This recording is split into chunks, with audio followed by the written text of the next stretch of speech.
Welcome to The Sarah Scoop Show. It's time to get the scoop with Sarah.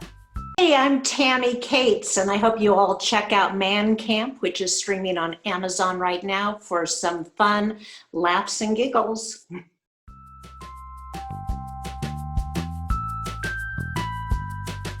Started putting on plays in my backyard when I was 3 years old. I would cut a scrap piece of paper and take it to neighbors, and then I had a box, and I would say that was my stage. So I kind of feel like I was supposed to be doing this.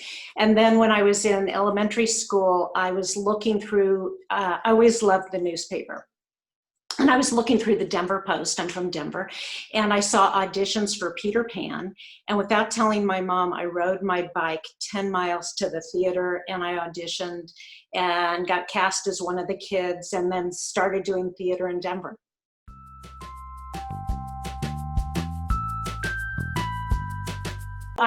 So I grew up doing theater in Denver, and I have my BA in theater, went to school in London for a short time in between my sophomore and junior year in college, where I majored in, guess what, theater.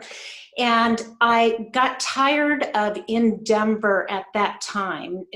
That doesn't represent Denver now, but I got tired of theater being more like community theater, and I was so passionate about it, and to me it was an artistic and a professional path I wanted, and I felt like a lot of people were just doing it kind of for fun, and I was much more serious about it. So it was either the East Coast or the West Coast, and I can't sing and I can't dance. In fact, I'm tone deaf. And so I headed to LA.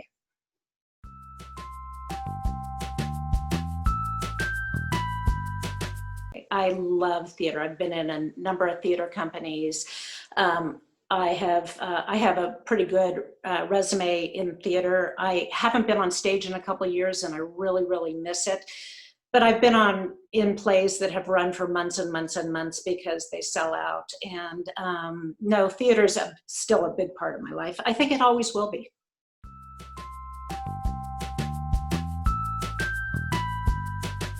I can't even come up with any names. I was passionate about the actors that, well, listen, Meryl Streep. I mean, like any actor, Meryl Streep, and Viola Davis today.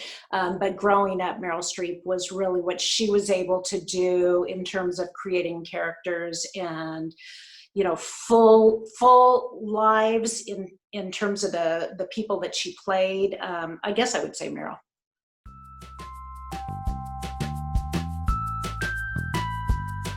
Viola Davis. I mean, she is such a spontaneous actor. When you watch her ability to listen and to respond, and you can feel her taking in the person she's listening to, not just in a heady sort of way, but you can feel it in all of her physicality. Oh, I'd give anything to share one little scene with her.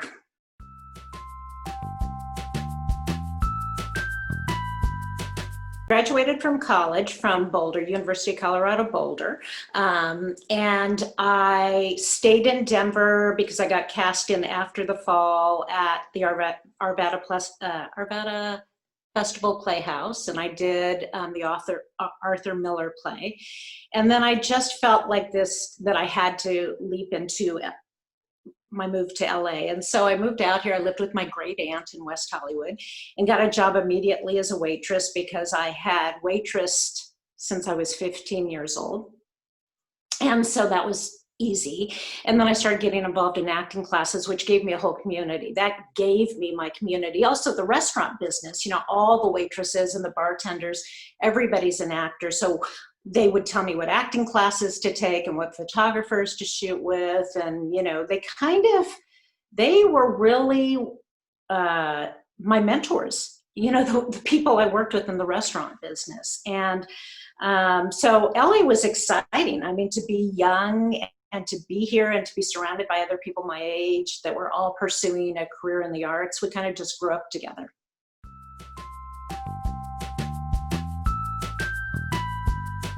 Well, definitely my biggest challenge when I moved out here was that we called it the P&G years, and it was the Procter & Gamble, and all you saw on TV were blonde hair, blue-eyed actresses.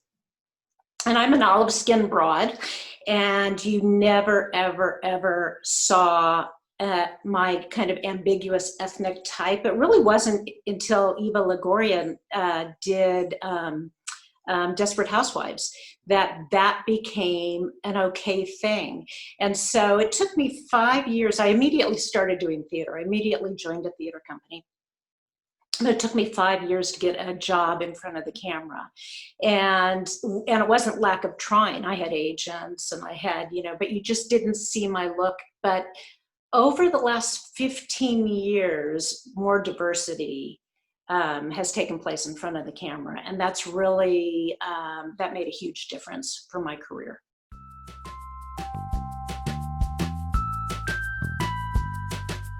Listen, there are a lot of kids that, jump off the bus and are cute and pretty or may have fun accents, and they have no background and no training, and they get lucky. But I think if you view yourself as an artist until you die, and I've always felt very passionate that it was my path forever. It wasn't like I was going to try it for 5 years. I think you have to study. I think you have to study. I think you have to learn the business side of the business. So not only your craft as an actor, but you also have to learn about how you handle your business. And the other thing I think is just so unbelievably important is you have to live a normal life. I married my childhood sweetheart from Denver. We have 2 kids. I have raised thousands and thousands and thousands of dollars for kid cancer, which is kind of our pet charity. We have one of our sons as a teenager had cancer. He's totally healthy and fine, and we're very lucky. But I think you also have to live life. And the people that I see that I grew up with that didn't have a full life, those are the ones that really burnt out. Those are the ones that dropped out. Those are the ones that became really negative and had a chip on their shoulder. And I think you have to just be a really normal person. You have to have friends, you have to give back to people, you have to help people. I mentor a lot of young people. And I think that's kind of the circle of being a human being, actually.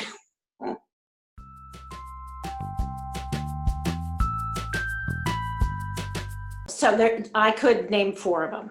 And I've done a lot of work, but there are 4 specifically. So on stage, I was in the Baby Dance by Jane Anderson, and we ran for months and months and months and won lots of awards. And it was the serendipity moment where it was the perfect cast and the perfect director.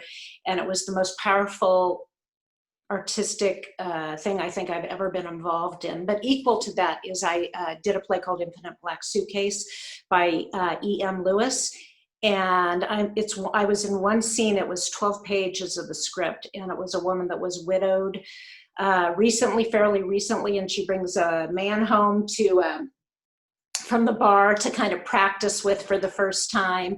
But it's really a heartbreaking, very long scene, and that was just such an amazing part to play. We'll get to Man Camp, which was just loads of fun, but also I have a lead in a horror film called The Bone Garden, and it's about 2 middle-aged women that are best friends. One is kind of mousy and abused, and not happy with her marriage, and the other one is her good time party girlfriend who brings young boys home, has her way with them, and then she just might chop off their heads with an axe. And I can say this because the movie came out like 5 years ago. So I feel like I can reveal the secret at the end that I was not such a good girl.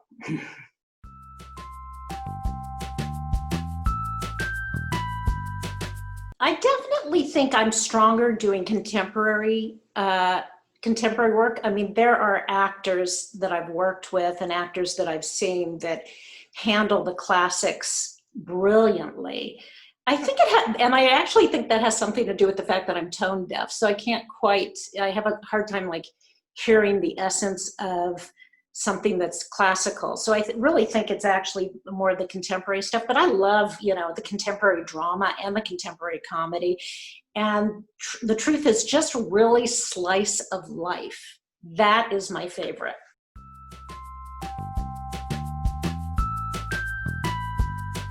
You know, this is part of like when I say handling the business. So I actually, a huge part of my resume are jobs that I have found myself.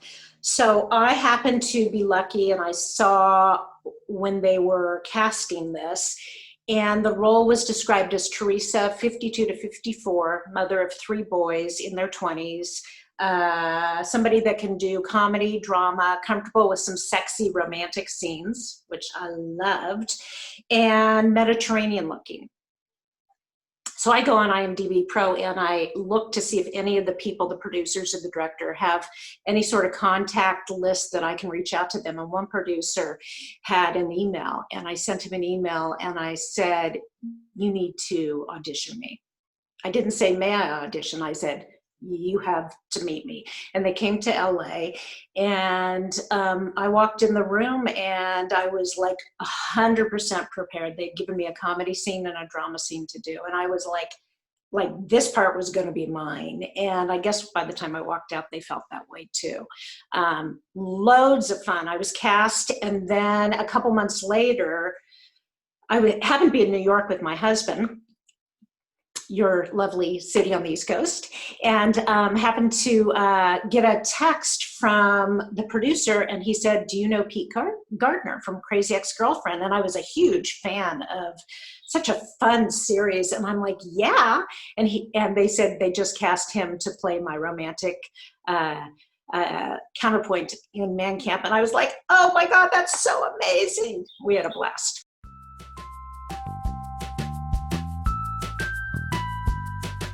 You know, it's really important that people tell stories and give round-out characters to middle-aged people. We bring such a full life to a character, and they gave Theresa, who was widowed, they wrote comedy, drama, romance, and I turned down roles a lot. And if it's not interesting, like, I'm just not going to be the mom that says, pick up your clothes. And that's the only thing that they've written for the mom part. I mean, there is just a plethora of storytelling for my age demographic. And I loved how they wrote a really rounded out character. Listen, the leads in the movie in Man Camp are definitely the 3 sons and Pete. They are definitely, but they gave me and they gifted me with this role of Theresa, which was just written so beautifully. And of course, the whole storyline is about the mom. So.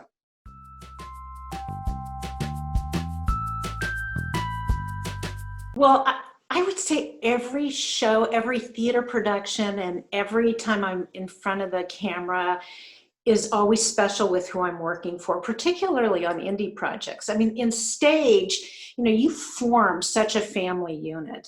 And then on, you know, when you do studio films, you go in there and you do your job, and there's not the same bonding. But when you do indie projects, so the Bone Garden, they actually, so the 2 leads are the women, and they actually fired the actress that was playing the role I ended up playing 48 hours before principal photography.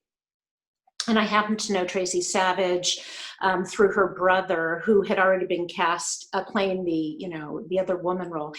And the director on the East Coast, we shot it in Baltimore, and he called Tracy and he said, I'm going to fire this actress. She is kind of a diva and I don't want to work with her on my film. It was an indie film, and Tracy said, you need to call Tammy Kaitz. This role is perfect for Tammy. And Tracy called me, and Tracy had never called me before, and I'm like, why are you calling me? And she said, I'm sending you a script, read it. The director's calling you in 1 hour. And that happened, and 48 hours later, I was on a plane flying to the East Coast, memorizing 3/4 of a script. And that was the most intense thing I've ever done.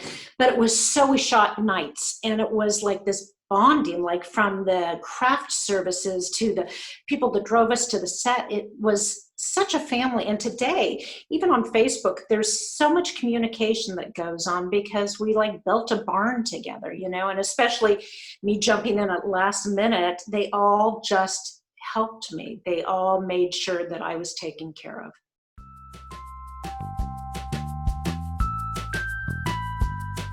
There's always that fear. I remember when the Bone Garden came out, the premiere was in Baltimore, and Tracy and I sat together and held hands because we just wanted to be proud of our work. We wanted it to be good. We were like really thrilled. And then the same sort of thing happened with Man Camp. We had a premiere at a rooftop theater in Hollywood at the Montalban Theater, and kind of sat there quietly thinking, is this any good? Like, did what I personally, is the film good? And personally, what I did it work? Did people believe it? Did I move people? Did I make them laugh? And I just felt very, very proud afterwards.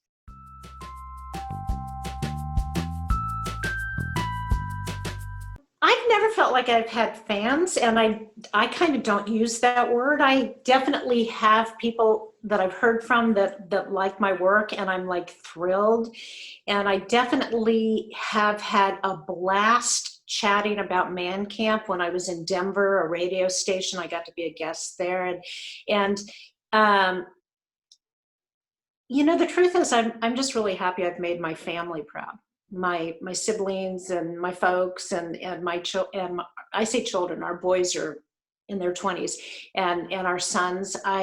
That means the world to me, that they will watch something and give me a thumbs up that I've done a good job, and that's probably that means more than anything.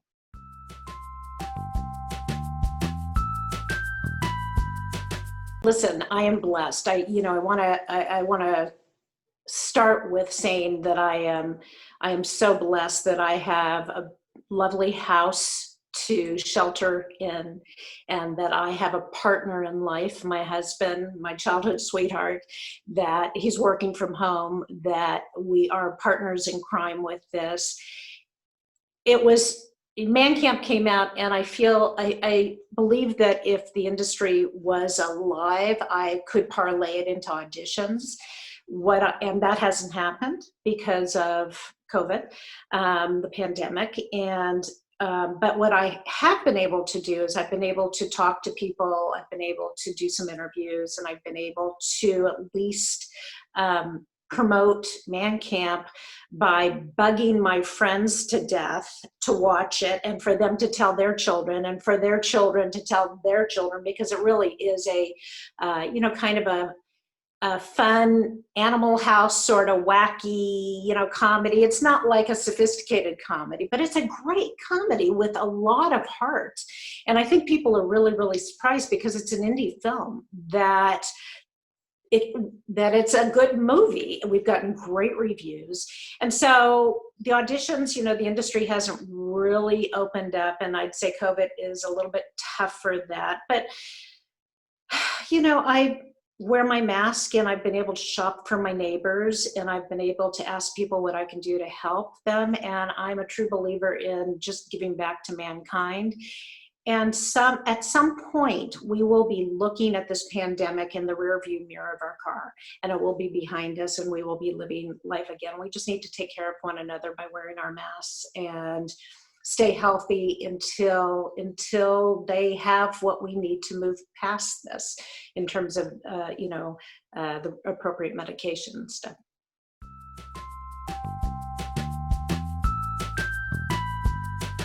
I co-wrote a script of a true story that I've owned the rights to for many, many years. And I have had, during this time, I have had a few people read it. It's really much more like a movie of the week or a Hallmark or something. Years ago, it was optioned.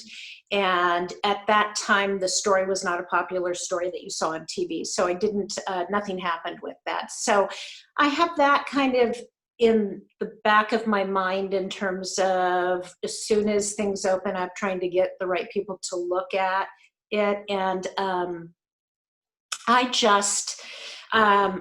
just want to get out there, and I can't wait to start auditioning again and be able to, inhabit another character and hopefully move people and make people laugh and cry and, and do a good job. So I don't have any projects per se, except for my script, except that I'm just raring to go. But like everyone, we'll all get going. We will all live life again as soon as this is over. And as you said, hopefully sooner than later.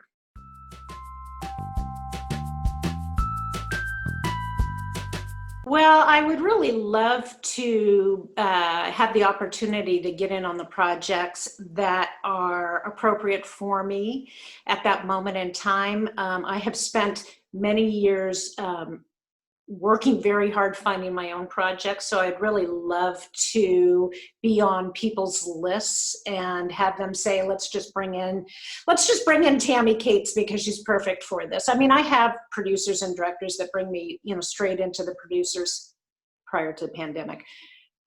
Would bring me straight into the producer's session for maybe a guest star role or a recurring role.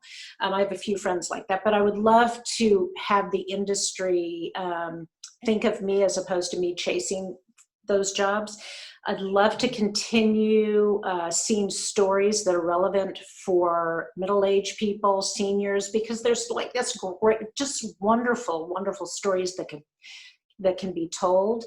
I'd love to have my project made, and I just really want my boys to be happy and my family to stay healthy. And my boys are happy. I want them to continue being happy, and I just want my husband and I to travel and enjoy life, and that will happen. Thank you for watching The Sarah Scoop Show. Head to sarahscoop.com for more.